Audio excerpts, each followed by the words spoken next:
টাঙ্গাইলের মুসলমান, কথাগুলো মনোযোগ দিয়ে বোঝার চেষ্টা করবেন। আবু তালেব যখন মৃত্যু শয্যায় শায়িত, পয়গম্বরের দরবারে খবর পৌঁছে গেছে আপনার চাচা আবু তালেব মৃত্যুর শয্যায় শায়িত। এক সাইডে মক্কার বড় বড় লিডার গুলো দাঁড়ায় আছে, বসে আছে, কেউ বসে আছে, কেউ দাঁড়ায় আছে। আবু জেহেল, উতবা, সাইবা বড় বড় লিডার দাঁড়ায় আছে, কেউ বসে আছে। অপর সাইডে আখিরি জামানার পয়গম্বর মুহাম্মদ বসে আছে। মুহাম্মদ চাচাকে লক্ষ্য করে বলে, চাচা শুধুমাত্র কেবলমাত্র একবার পড়েন লা ইলাহা ইল্লাল্লাহ, আপনার জন্য আমি আল্লাহ রাব্বুল আলামিনের দরবারে কাল কিয়ামতের দিন আপনার জন্য আল্লাহ রাব্বুল আলামিনের নিকটে সুপারিশ করব, আর আমার সুপারিশের কারণে আল্লাহ রাব্বুল আলামিন আপনারে জান্নাতি বানায়া দিবে। মুসলমান ভাইরা রে আমার, কিন্তু আবু জেহেল, উতবা, সাইবা তারা ওদিক থেকে বলতেছিল, আবু তালেব আপনি আপনার বাপ দাদার ধর্মের উপরে অটল ছিলেন, অবিচল ছিলেন। আজকে আপনি যদি আপনার ভাতিজার ধর্ম গ্রহণ করে ফেলেন, তাহলে এই আপনার জাতি, আপনার সম্প্রদায়ের লোকগুলো প্রত্যেকটা লোক আপনাকে নিয়ে তিরস্কার করবে, আপনাকে নিয়ে ঠাট্টা বিদ্রুপ করবে, আপনি মারা যাওয়ার পর আপনাকে নিয়ে উপহাস করবে। এ মুসলমান, কথাগুলো ভালো করে বুঝবেন। আবু তালেব সুস্পষ্ট ভাষায় বার্তা দিয়ে গেছে, পয়গম্বরকে ডেকে বলে, ভাতিজা তোমার ধর্ম সত্য, তোমার ধর্ম সত্য, তুমি আখিরি জামানার পয়গম্বর, এটাও সত্য ঠিক, কিন্তু আমি মানতে পারলাম না। আমি যদি তোমার ধর্ম গ্রহণ করি, আমি মৃত্যুবরণ করার পরে আমার সম্প্রদায়ের লোকেরা আমাকে তিরস্কার করবে। এই বলে তিরস্কার করবে যে বাপ দাদার ধর্মের উপরে চুন কালি মেরে ভাতিজার ধর্ম গ্রহণ করে আবু তালেব শেষ নিঃশ্বাস ত্যাগ করেছে। মুসলমান ভাইরা আমার, পয়গম্বর যখন পিরাপিরি করতেছিলেন, পয়গম্বর চাচাকে লক্ষ্য করে বলে, চাচা একবার শুধুমাত্র কেবলমাত্র একবার আপনি বলেন লা ইলাহা ইল্লাল্লাহ, আপনার জন্য আল্লাহ রাব্বুল আলামিনের দরবারে আমি সুপারিশ করব। এ মুসলমান, 20 নম্বর পারার 11 নম্বর পৃষ্ঠা আপনি খুলে দেখেন, আল্লাহ রাব্বুল আলামিন সাথে সাথে কোরআনুল হাকিমের মধ্যে আয়াত নাযিল করে দিলেন, ইন্নাকা লা তাহদি মান আহবাবতা ওয়ালাকিন্নাল্লাহা ইয়াহদি মান ইয়াশা। আল্লাহু আকবার বলেন। মুসলমান ভাইরা আমার, আল্লাহ রাব্বুল আলামিন পয়গম্বরকে ডেকে বললেন, পয়গম্বর আপনি পৃথিবীর ভিতরে যাকে মহব্বত করেন, আপনি যারে ভালোবাসেন তারে আপনি হেদায়েত দিতে পারবেন না। আমি আল্লাহ রাব্বুল আলামিন যারে চাই তারে আমি আল্লাহ হেদায়েত দিয়ে থাকি। সুবহানাল্লাহ। মুসলমান ভাইরা আমার, এই আয়াত থেকে সুস্পষ্টভাবে প্রমাণিত হয়ে গেল, কোন নবী রাসূলের হাতে আল্লাহ রাব্বুল আলামিন হেদায়েত দান করেন নাই। কোন হেদায়েতের চাবিকাঠি কোন নবী রাসূলের হাতে নাই। বলেন তো দেখি, হেদায়েতের চাবিকাঠি কার কাছে? জোরে বলেন, আল্লাহ তাআলার কাছে। এই জন্য বলেন তো দেখি, শুধু মহব্বতেই কাজ হবে না মহব্বতের সাথে অনুসরণ অনুকরণ লাগবে? কথা কি বুঝতে পারলেন? এখান থেকে বললাম হলো যে শুধু মহব্বতের দাবিদার হলে বিশ্ব আশেকে রাসূল হওয়া যাবে না, নাজাতের কোনো উসিলা নাই, নাজাতের কোনো পথ পাওয়া যাবে না। মহব্বতও লাগবে, অনুসরণ অনুকরণও লাগবে। কথা বলেন ঠিক কিনা? সম্মানিত সুধী, কথা বলতেছিলাম যে আল্লাহ রাসূলের অনুসরণ অনুকরণ করলে কয়টা পুরস্কার পাওয়া যাবে? জোরে বলেন, জোরে বলেন, কয়টা? 2টা। আল্লাহ রাব্বুল আলামিন কোরআনুল হাকিমের এই আয়াতের ভিতরে একথা বলে দিয়েছেন, তোমরা সারা বিশ্বের মুসলমানদেরকে মেসেজ দিয়ে দিয়েছেন যে নবী আপনি আপনার উম্মতদেরকে মেসেজ দিয়ে দিন, তারা যেন আপনাকে মডেল হিসাবে গ্রহণ করে। জোরে বলেন সুবহানাল্লাহ। আপনার মডেল হিসাবে গ্রহণ করে, কারণ আল্লাহ রাব্বুল আলামিনের আখিরি জামানার পয়গম্বর যাকে প্রেরণ করেছেন, ওনাকে উত্তম চরিত্রের অধিকারী বানায়া প্রেরণ করেছেন। সুবহানাল্লাহ বলেন। আল্লাহ রাব্বুল আলামিন সূরাতুল কলামের ভিতরে বলছেন, ওয়া ইন্নাকা লাআলা খুলুকিন আযীম, হে নবী আপনি তো হলেন উত্তম চরিত্রের অধিকারী। জোরে বলেন সুবহানাল্লাহ। আপনি তো হলেন উত্তম চরিত্রের অধিকারী। কেমন উত্তম চরিত্রের অধিকারী ছিলেন পয়গম্বর জানেন? কেমন উত্তম চরিত্রের অধিকারী ছিলেন পয়গম্বর। কিতাবের ভিতরে আসছে কোন মুসলমান সন্তান, কোন মুসলমানের সন্তান যদি যে কোনো প্রান্তেই হোক না কেন, যে কোনো প্রান্তেই থাকুক না কেন, কেহ যদি পয়গম্বরকে আদর্শ মানব হিসাবে গ্রহণ করতে পারে, মডেল হিসাবে গ্রহণ করতে পারে, পৃথিবীতেও আল্লাহর বান্দা লাঞ্ছিত হবে না, মৃত্যুবরণ করার পরেও জাহান্নামে যাবে না, সোজা জান্নাতে চলে যাবে। সুবহানাল্লাহ। কারণ আল্লাহ তাআলা বলেন ওয়া ইন্নাকা লাআলা খুলুকিন আযীম, যে নবী হে আপনি তো উত্তম চরিত্রের অধিকারী। আর পয়গম্বর বলছেন বুইস্তু লিউতাম্মিমা মাকারিমাল আখলাক, আমাকে তো আল্লাহ প্রেরণ করেছে উত্তম চরিত্রের অধিকারী বানায়া প্রেরণ করেছেন। সুবহানাল্লাহ বলেন। সুবহানাল্লাহ। আপনি আশ্চর্য হবেন যে রাসূল এমন উত্তম চরিত্রের অধিকারী, কেমন উত্তম চরিত্রের অধিকারী, মহা চরিত্রের অধিকারী ছিলেন। দুসুর ইবনুল হারিস রাদিয়াল্লাহু তাআলা আনহু, নাম মনে থাকবে তো? দুসুর ইবনুল হারিস রাদিয়াল্লাহু তাআলা আনহু, দুসুর ইবনুল হারিস রাদিয়াল্লাহু তাআলা আনহু তৃতীয় হিজরিতে 450 জনের একটা বাহিনী নিয়ে মদিনার উপরে আক্রমণ করার জন্য অগ্রসর হইতেছিল। পয়গম্বরের দরবারে খবর পৌঁছে গেল যে দুসুর ইবনুল হারিস 450 জনের একটা বাহিনী নিয়ে মদিনার উপর আক্রমণ করার জন্য আসতেছে। নবী রাসূল পয়গম্বর মুহাম্মদ সাল্লাল্লাহু আলাইহি ওয়াসাল্লাম ওই শত্রু পক্ষের মোকাবেলা করার জন্য তিনিও সৈন্যবাহিনী নিয়ে মদিনা থেকে রওনা হলেন। যখন নবীর আগমনের কথা শুনতে পেরেছে কাফের বেঈমানেরা, দুসুর ইবনুল হারিসের সৈন্যবাহিনীরা, তখন তাহারা নিজেদের আত্মরক্ষার জন্য সকলেই পাহাড়ের চূড়ায় গিয়ে আত্মগোপন করছে। মুসলমান ভাইরা আমার, পয়গম্বরের কথা শোনার পর দুসুর ইবনুল হারিস রাদিয়াল্লাহু তাআলা আনহুর বাহিনীগুলো প্রত্যেকটা মানুষ পাহাড়ের ভিতরে লুকায়া গেছে। পয়গম্বর চতুর্দিকে লক্ষ্য করে দেখেন একটা মানুষকেও দেখা যায় না, সকল মানুষ চলে গেছে। কেউ পাহাড়ের চূড়ায় বসে আছে, বিভিন্ন জায়গায় সকলে আত্মগোপন করেছে।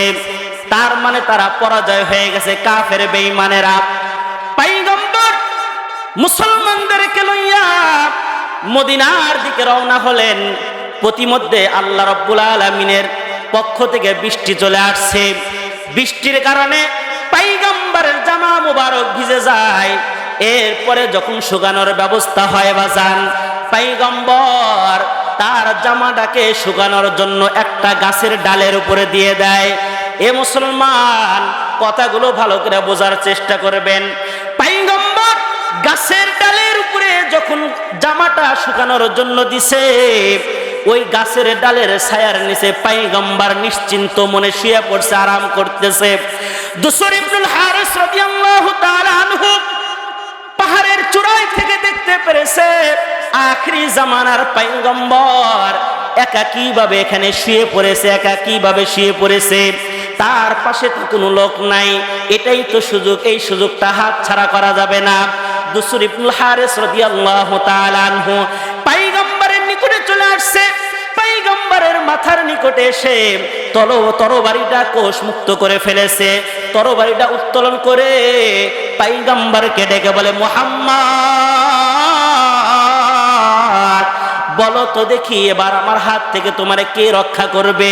মুসলমান ভাইরা আমার, ভালো করে মনে রাখবেন, প্রতিপক্ষ কেউ নয়, প্রতিপক্ষ হলো আখিরি জামানার পয়গম্বর আল্লাহ রাব্বুল আলামিনের বন্ধু মুহাম্মদুর রাসূলুল্লাহ সাল্লাল্লাহু আলাইহি ওয়াসাল্লাম। মুসলমান ভাইরা আমার, পয়গম্বর দ্বিধাহীন কণ্ঠে বলে ফেললেন, দুসুর ইবনুল হারিস রাদিয়াল্লাহু তাআলা আনহুকে লক্ষ্য করে বললেন, আল্লাহ রাব্বুল আলামিন আমারে রক্ষা করবেন। জোরে বলেন সুবহানাল্লাহ, আরো জোরে বলেন সুবহানাল্লাহ। মুসলমান ভাইরা আমার, দুসুর ইবনুল হারিসের কর্ণকহরে যখন পয়গম্বরের এই আওয়াজটা চলে যায়, সাথে সাথে দুসর ইবনুল হারেসের শরীরের ভিতরে কম্পন সৃষ্টি হয়ে যায়। এমন ভাবে কম্পন সৃষ্টি হয়ে যায় আল্লাহর বান্দার হাত থেকে তরবারি পড়ে যায়। জোরে বলেন সুবহানাল্লাহ, আরো জোরে বলেন সুবহানাল্লাহ। মুসলমান ভাইরা আমার, পয়গম্বর এবার তরবারিটা উঠাইয়া বলে, দুসুর এবার লক্ষ্য করো, এবার বলো তো দেখি তোমারে আমার হাত থেকে কে রক্ষা করবে। এ মুসলমান, উনি তো কাফের, উনি তো বেঈমান, উনি তো আল্লাহ রাব্বুল আলামিনের প্রতি ঈমান আনে নাই। ওনার কাছে শুধুমাত্র কেবলমাত্র এই উত্তর ছাড়া আর কোনো উত্তর নাই, আপনি নবী ছাড়া আমারে বাঁচানোর মতো আর কেউ নাই। মুসলমান বুঝে থাকলে বলেন তো দেখি, এই মুহূর্তে যদি পয়গম্বর তারে আঘাতের মাধ্যমে দ্বিখণ্ডিত করতে চাইতো, পারতো কিনা? জোরে বলেন, জোরে বলেন, পারতো কিনা? পারতো। কিন্তু আখিরি জামানার পয়গম্বর, মহান চরিত্রের অধিকারী পয়গম্বর, সাথে সাথে ওরে ক্ষমা করে দিয়েছেন। সুবহানাল্লাহ। মুসলমান ভাইরা আমার, ক্ষমা করে দেওয়ার কারণে কি হয়েছে জানেননি? ওই দুসর ইবনুল হারিস রাদিয়াল্লাহু তাআলা আনহু পয়গম্বরের হাতে হাত দেওয়া পড়েন, লা ইলাহা ইল্লাল্লাহু মুহাম্মাদুর রাসূলুল্লাহ। মুসলমান ভাইরা আমার, কিতাবের ভিতর আসছে শুধু দুসর ইবনুল হারিস রাদিয়াল্লাহু তাআলা আনহু একাই মুসলমান হয়েছেন, বিষয়টা এরকম নয়। একা একাই মুসলমান হয় নাই, রাসূলের নিকটে স্বীকৃতি দিয়ে নিজে ইসলাম গ্রহণ করেছেন। এই কথা স্বীকৃতি প্রদান করে নিজে তার সম্প্রদায়ের লোকের নিকটে ইসলামের মুবাল্লিগ হিসাবে, দায়ী হিসাবে চলে গেছেন। সুবহানাল্লাহ, জোরে বলেন। বলেন তো দেখি, দুসর ইবনুল হারিস রাদিয়াল্লাহু তাআলা আনহু উনি যে ইসলাম গ্রহণ করলেন, রাসূলের মহান চরিত্রের অধিকারী দেখেই, উনি চরিত্র আদর্শ দেখেই উনি সাথে সাথে মুসলমান হয়ে গেছেন। কথা বলেন ঠিক কিনা? এই জন্যই আল্লাহ তাআলা বলছেন, ওয়া ইন্নাকা লাআলা খুলুকিন আযীম। হে নবী, আপনি তো হলো উত্তম চরিত্রের অধিকারী। আর পয়গম্বর বলেছেন, বুইস্তু লিউতাম্মিমা মাকারিমাল আখলাক। সম্মানিত সুধী, কোন ব্যক্তি যদি পয়গম্বরকে আদর্শ মানব হিসাবে, মডেল হিসাবে গ্রহণ করতে পারে, ওই ব্যক্তি জামানার ভিতরে সবচাইতে মুত্তাকি এবং পরহেজগার, আল্লাহ ওয়ালা হয়ে যাবে। জোরে বলেন সুবহানাল্লাহ। গুনাহ হওয়া মাত্রই, গুনাহ তো হতেই পারে না, যদিও হয়ে যায় চূড়ান্ত পর্যায়ের অনুতপ্ত হবে আল্লাহর বান্দা। যেই ব্যক্তি পয়গম্বরকে আদর্শ মানব হিসাবে গ্রহণ করবে, পয়গম্বর আদর্শ নিজের 3.5 হাত বডির ভিতরে ফিটিং করবে, ওই ব্যক্তি যুগের সবচেয়ে বুজুর্গ হয়ে যাবেন। এবং যদি কোনো সময় গুনাহ হয়েও যায়, ওই ব্যক্তি চূড়ান্ত পর্যায়ের অনুতপ্ত হবে যে গুনাহ হয়ে গেছে, হায় হতাশ হয়ে যাবে। শুনে আশ্চর্য হবেন, আল্লাহ রাসূল সাল্লাল্লাহু আলাইহি ওয়াসাল্লাম যখন মক্কা থেকে মদিনায় হিজরত করলেন, সাহাবায়ে কেরাম হিজরত করছেন। কথা বলেন ঠিক কিনা? হিজরত করার পরে পয়গম্বরের নিয়ম ছিল, মদিনার আনসার একজন, মুহাজির একজন, পরস্পরের দুইজনের ভিতরে ভ্রাতৃত্ব স্থাপন করে দিলেন। কথা বলেন ঠিক কিনা? ভ্রাতৃত্ব স্থাপন করে দিতেন। ঠিক তেমনি ভাবে মদিনার একজন সাহাবী হযরতে সালাবাতুল আনসারী রাদিয়াল্লাহু তাআলা আনহু, নামটা মনে থাকবে তো ইনশাআল্লাহ? হযরতে সালাবাতুল আনসারী রাদিয়াল্লাহু তাআলা আনহু। বলেন আবার, মদিনার যে সাহাবী, ওনার নাম কি? হযরতে সালাবাতুল আনসারী রাদিয়াল্লাহু তাআলা আনহু। এবং মক্কার মুহাজির যেই সাহাবী, ওনার নাম হলো সাঈদ ইবনে আব্দুর রহমান রাদিয়াল্লাহু তাআলা আনহু। তার মানে একজন হলো সালাবা আর একজন হলো সাঈদ রাদিয়াল্লাহু তাআলা আনহু। এই দুইজনকে আল্লাহ রাসূল পরস্পর ভ্রাতৃত্ব স্থাপন করে দিয়েছেন। তাবুকের যুদ্ধের ডাক এসেছে। তাবুকের যুদ্ধের ডাক আসার সময় পয়গম্বর হযরত সাঈদ রাদিয়াল্লাহু তাআলা আনহুকে বলেন, সাঈদ চলো তাবুকের যুদ্ধে যাইতে হবে। তখন সাঈদ রাদিয়াল্লাহু তাআলা আনহু তার পরিবার, স্ত্রী, সন্তানাদি, ধন সম্পদ যা ছিল সবগুলো হযরতে সালাবাতুল আনসারী রাদিয়াল্লাহু তাআলা আনহুর নিকটে আমানত রেখে চলে যান। কথা কি বুঝতেছেন? যে একজন যুদ্ধে চলে যাচ্ছেন আর অপর ভাই আনসার ভাইয়ের নিকটে আমানত রেখে চলে যাচ্ছেন। আমানত রেখে যখন চলে গেলেন, হযরতে সালাবাতুল আনসারী রাদিয়াল্লাহু তাআলা আনহু ওনার মনের ভিতরে শয়তান কুমন্ত্রণা দেওয়া শুরু করলো যে সালাবা, তুমি কি জানো যে সাঈদ রাদিয়াল্লাহু তাআলা আনহুর স্ত্রী কিন্তু অপূর্ব সুন্দরী, তার মনের ভিতরে কুমন্ত্রণা দিতেছিল। মুসলমান ভাইরা আমার, হযরতে সালাবা রাদিয়াল্লাহু তাআলা আনহুর মনের ভিতরে শয়তান কুমন্ত্রণা দেয় যে হযরতে সাঈদ রাদিয়াল্লাহু তাআলা আনহুর স্ত্রী কিন্তু অপূর্ব সুন্দর। এক পর্যায়ে শয়তানের কুমন্ত্রণায় পড়ে হযরতে সালাবা রাদিয়াল্লাহু তাআলা আনহু পর্দার ভিতরে ঢুকে যায়। পর্দার ভিতরে ঢুকে যাওয়ার পর হযরতে সাঈদ রাদিয়াল্লাহু তাআলা আনহুর স্ত্রীর হাতটা ধরে ফেলে। হযরতে সাঈদ রাদিয়াল্লাহু তাআলা আনহুর স্ত্রী বলেন, সালাবা, তুমি কি ভুলে গেছো আমি হলো তোমার একজন মুহাজির ভাইয়ের রেখে যাওয়া একটা আমানত। আমার সাথে তুমি কেমনে খেয়ানত করতে পারো? তুমি কি পয়গম্বরের সাহাবী না? তুমি কি আল্লাহকে ভয় করো না? তুমি কি ওই কিয়ামত দিবসকে ভয় করো না? তুমি কি জাহান্নামকে ভয় করো না? এইভাবে যখন আল্লাহর বান্দি বলতেছে, মুহূর্তের ভিতরে হযরতে সালাবা রাদিয়াল্লাহু তাআলা আনহুর মনের ভিতরে আল্লাহ রাব্বুল আলামিনের ভয় সঞ্চার হয়ে গেছে। হাতটা ছেড়ে দিছে।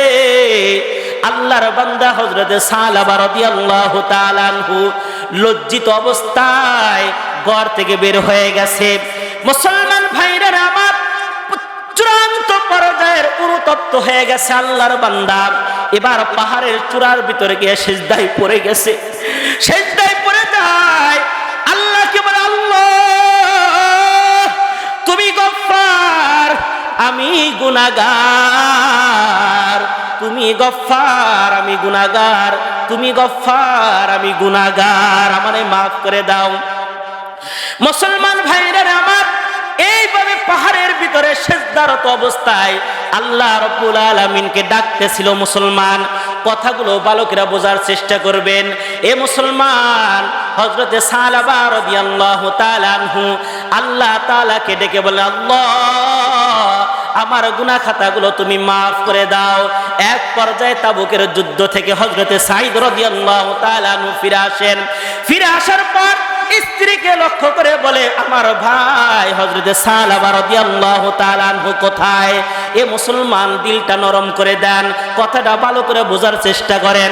হযরতে সাঈদ রাদিয়াল্লাহু তাআলা আনহুর স্ত্রী বলেন, তোমার ভাই সালাবা আমার সাথে এরকম একটা দুর্ব্যবহার করেছে, দেখো কোথায় গেছে, তুমি খুঁজে বের করো। খুঁজতে খুঁজতে গিয়ে দেখে পাহাড়ের ভিতরে সিজদারত অবস্থায় আল্লাহ রাব্বুল আলামিনের নিকটে প্রার্থনা করতেছে, ইস্তিগফার করতেছে, আল্লাহর নিকটে ক্ষমা প্রার্থনা করতেছে। হযরতে সাঈদ বলেন, সালাবা রে, চল মদিনায় চল, বাড়িতে চল, বাড়িতে চল। কিন্তু সালাবা বলে, না রে, এই মুখটা আমি মদিনার কোনো লোককে দেখাইতে পারবো না। এই মুখটা আমি মদিনার কোনো ব্যক্তিকে দেখাইতে পারবো না। আমি পয়গম্বরের সাহাবী হওয়ার পর এমন কাজটা করে ফেললাম, আমি এই চেহারাটার কাউরে দেখাইতে পারবো না। এ মুসলমান, আপনি একটু অনুতপ্ত হন তো দেখি, আপনি একটু অনুভব করেন তো দেখি, এরকম গুনাহ যদি আমাদের হয়ে যায়, এর চাইতেও কত বেশি পরিমাণের আমাদের গুনাহ হয়ে যায়, কিন্তু আমাদের কোনো অনুতপ্ত হয় না বাজান। তারা তো হলো সাহাবায়ে কেরাম, নবীর আদর্শ গ্রহণ করেছিলেন। সাহাবা বলেন, সাঈদ আমারে মদিনা নিতে পারবা না। আমারে মদিনা নিতে চাইলে শুধুমাত্র কেবলমাত্র একটা পদ্ধতি আছে। যেরকম আসামিকে হ্যান্ডকাপ লাগাইয়া তারে জেলখানার দিকে লইয়া যায়, আমার দুটা হাতের ভিতরে তুমি দড়ি বেঁধো, রশিটা বেঁধে আমার এইভাবে বেঁধে আমারে লইয়া যাও। মুসলমান বন্ধু আমার, হযরতে সাঈদ রাদিয়াল্লাহু তাআলা আনহু এইভাবে বেঁধে ফেলছে। হযরতে সালাবা বলেন, আস্তে আস্তে আমারে নিয়ে যায়। বাড়ির নিকটে যখন গেছে, সালাবা বলে সাইদ আমারে বাড়িতে নিবা না, আমারে বাড়িতে নিবা না। সাইদ বলেন কেন রে নিব না তোমার বাড়িতে? না না, আমার গুনাহ না মাফ হওয়া পর্যন্ত আমি বাড়িতে যেতে পারবো না, আমার এই মুখটা আমার পরিবারকে দেখাইতে পারবো না। কয় তাহলে কি করব? বলে আমারে যদি বাড়িতে নিতে চাও আগে আবু বকরের দরবারে নিয়ে যাও। আবু বকরকে বলবো, আমার সকল বৃত্তান্ত খুলে বলবো। আবু বকর যদি আল্লাহ রাব্বুল আলামিনের নিকটে সুপারিশ করে, আমার গুনাহ খাতা যদি আল্লাহ মাফ করে দেয়। হযরতে সালাবা রাদিয়াল্লাহু তাআলা আনহুকে নিয়ে গেলেন আবু বকরের দরবারে। আবু বকরের নিকটে সকল বিষয়গুলো বৃত্তান্ত বলে দিলেন। আবু বকর বলে, সালাবা যেই গুনাহটা তুমি করো সেই গুনাহ আল্লাহ ক্ষমা করবেন কিনা তা আমি জানি না, তুমি চলে যাও এখান থেকে, তুমি চলে যাও। মুসলমান বন্ধু আমার, এবার সালাবা বলে আমারে ওমরের দরবারে লইয়া যাও। ওমরের দরবারে নিয়ে যাওয়ার পর ওমর বলে, সালাবা তুমি যেই গুনাহ করেছো এই গুনার কোনো ক্ষমা হবে না, এই গুনার মাফ হবে না, আমার দরবার ছেড়ে দাও, আমার দরবার থেকে চলে যাও। মুসলমান ভাইরা রে আমার, এবার সালাবা বলে সাইদ আমার ওসমানের দরবারে লইয়া যা, ওসমানের দরবারে আমাকে লইয়া যা। ওসমানের কাছে গেছেন, ওসমান ওই একই কথা বলে, যেই গুনাহ তুমি করছো আল্লাহ তোমারে ক্ষমা করবে কিনা তা আমার জানা না, এখান থেকে চলে যাও। এ মুসলমান এরপর আলীর দরবারে যায়, আলী ওই একই কথা বলে। মুসলমান ভাইরা আমার, হযরতে সালাবা রাদিয়াল্লাহু তাআলা আনহু বলেন আবু বকর আমারে ফিরে দিয়েছে, ওমর আমারে ফিরে দিয়েছে, ওসমান আমারে ফিরে দিয়েছে, আলী আমারে ফিরে দিয়েছে। আমার একটা বিশ্বাস, আখিরি জামানার পয়গম্বর রহমাতাল লিল আলামিন উনি ওনার দরবার থেকে আমারে ফেরত দিবে না, উনি আমাকে তার দরবার থেকে ফেরত দিবে না। বুক বড় আশা লইয়া হযরতে সালাবা রাদিয়াল্লাহু তাআলা আনহু বলেন আমারে পয়গম্বরের দরবারে লইয়া যা, পয়গম্বর আমারে ফেরত দিবে না, কারণ তিনি তো হলেন রহমাতাল লিল আলামিন। পয়গম্বরের দরবারে গেছেন, পয়গম্বর বলে সালাবা তুই যেই গুনাহ করেছিস, তুই যেই গুনাহ করছিস এই গুনার ক্ষমা হবে কিনা তা আমার জানা নাই, তুই আমার দরবার ছেড়ে চলে যা। মুসলমান ভাইরা আমার, এবার সালাবা বলেন সাইদ আমার রশি ছেড়ে দাও, বুঝতে পারছি আসমানের নিচে জমিনের উপরে আমার মতো পাপিষ্ঠ লোক আর দ্বিতীয় কেউ নাই, আমাকে আর তো ক্ষমা করা হবে না। এবার সালাবা রাদিয়াল্লাহু তাআলা আনহু চলে যান, পাহাড়ের চূড়ায় গিয়ে আল্লাহকে ডাকে, আল্লাহ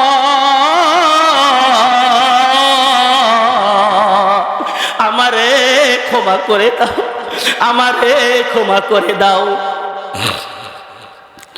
আবু বকর ফিরে দিয়েছে, ওমর ফিরে দিয়েছে, ওসমান ফিরাইছে, আলী আমারে ফিরাইছে, রহমাতাল লিল আলামিন আমারে ফিরে দিয়েছে।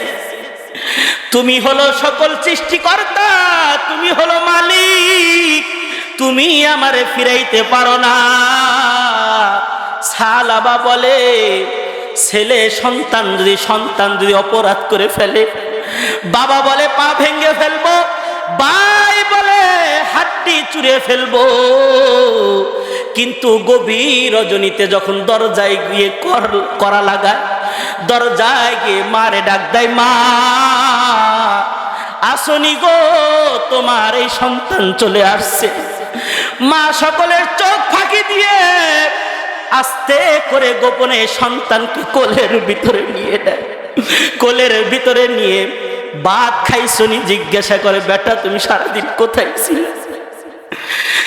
আল্লাহ মার চাইতেও তোমার রহমত বেশি, তোমার দয়া বেশি,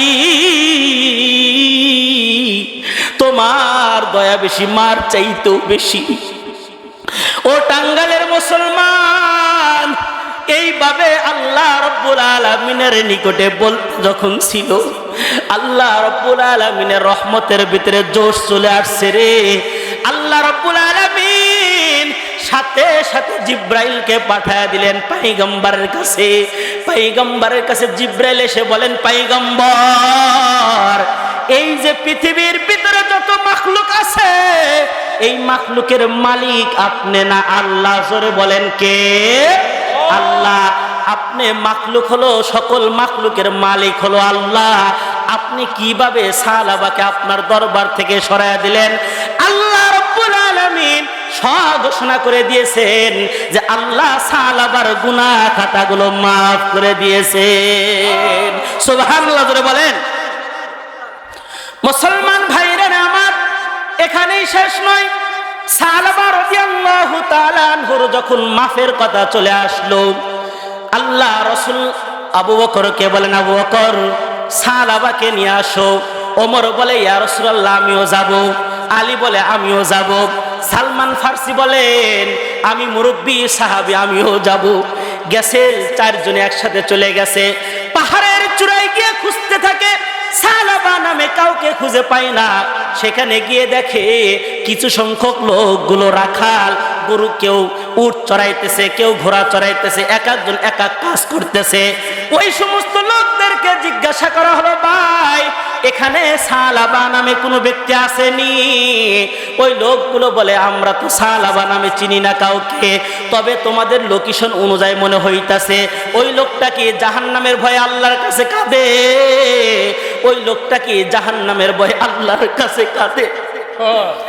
ওমর বলে, হ্যাঁ হ্যাঁ হ্যাঁ, ওই লোকটা জাহান্নামের ভয়ে কাঁদে, ওই লোকটা আল্লাহর ভয়ে কাঁদে। ওই রাখালগুলো বলে, ওই আল্লাহর বান্দা যখন গভীর রজনীতে কাঁদা শুরু করে, কেমনি কাঁদে জানেননি? সমস্ত মাখলুক যখন ঘুমায় যায়, সকল কিছু নিস্তব্ধ হয়ে যায়, ওই আল্লাহর বান্দা আল্লাহর দরবারে উঠে যায়, যা বলে, দেখো মালিক, তোমার সকল মাখলুকগুলো কত সুন্দর করে ঘুমাইতেছে, কিন্তু তোমার সাহাবা জাহান্নামের ভয় এখন পর্যন্ত ঘুমাই নাই, এখন পর্যন্ত ঘুমাই নাই। রাখালেরা বলে, ওমর, ওই লোকটা এমন ভাবে কান্না করে যে আমাদের পশু পাখিগুলো খানা পিনা বাদ দিয়ে দেয়। ওই কান্নার আওয়াজে পশু পাখিগুলো ঘুম হারাম হয়ে যায়। মুসলমান কি পরিমাণ ইমান হইলে দেখেন তো, একটু মাত্র ভুল করেছে, আল্লাহর বান্দা একটু মাত্র ভুল করেছে। মুসলমান ভাইরা আমার, আবু বকর বলেন, হ্যাঁ হ্যাঁ হ্যাঁ, উনি নিশ্চিতভাবে সাহাবা রাদিয়াল্লাহু তাআলা আনহু হবেন, এর ভিতরে কোনো ধরনের সন্দেহ নাই। এবার হযরত সাহাবার কাছে চলে গেলেন, সাহাবাকে বলেন, চলো, তোমার ব্যাপারে আল্লাহ রাব্বুল আলামিন সার্টিফিকেট দিয়েছেন, আল্লাহ রাব্বুল আলামিন তোমার জীবনের গুনাহ খাতাগুলো মাফ করে দিয়েছেন। সুবহানাল্লাহ জোরে বলেন। মুসলমান ভাইরা আমার, সাহাবা রাদিয়াল্লাহু তাআলা আনহুকে যখন মসজিদে নববীতে নিয়ে আসা হলো, ওই সময় ফজরের নামাজ চলতেছিল। পয়গম্বর ফজরের নামাজের ইমামতি করতেছেন। প্রথম রাকাতে আল্লাহ রাসূল বলছেন, আল্লাহকুমুত তাকাসুর হাত্তা যুরতুমুল মাকাবির। পয়গম্বর যখন প্রথম রাকাতের ভিতরে আল্লাহকুমুত তাকাসুর বলছে, নামাজের ভিতরে সাহাবা রাদিয়াল্লাহু তাআলা আনহু সহ পাঁচজন সাহাবী পিছনের দিকে দাঁড়াইছিলেন। বিকট একটা আওয়াজ হইছে, মসজিদের সকল মুসল্লিগুলো থরথর করে কেঁপে উঠছে। এরপরে পয়গম্বর যখন বলছে হাত্তা যুরতুমুল মাকাবির, সাথে সাথে দ্বিতীয়বার আবার বিকট আওয়াজ হইছে। মুসলমান যতগুলো মসজিদে মুসল্লি ছিল সকলেই লাড়া দিয়া উঠছে। মুসলমান ভাইরা আমার, নামাজ শেষ হয়ে যাওয়ার পর পয়গম্বর লোকদেরকে লক্ষ্য করে বলেন, কে এইভাবে আওয়াজ করলো? ওমর বলেন, হযরতে সাহাবা রাদিয়াল্লাহু তাআলা আনহু এইভাবে আওয়াজ করেছে। যায় দেখেন সাহাবা মাটির ভিতরে পড়ে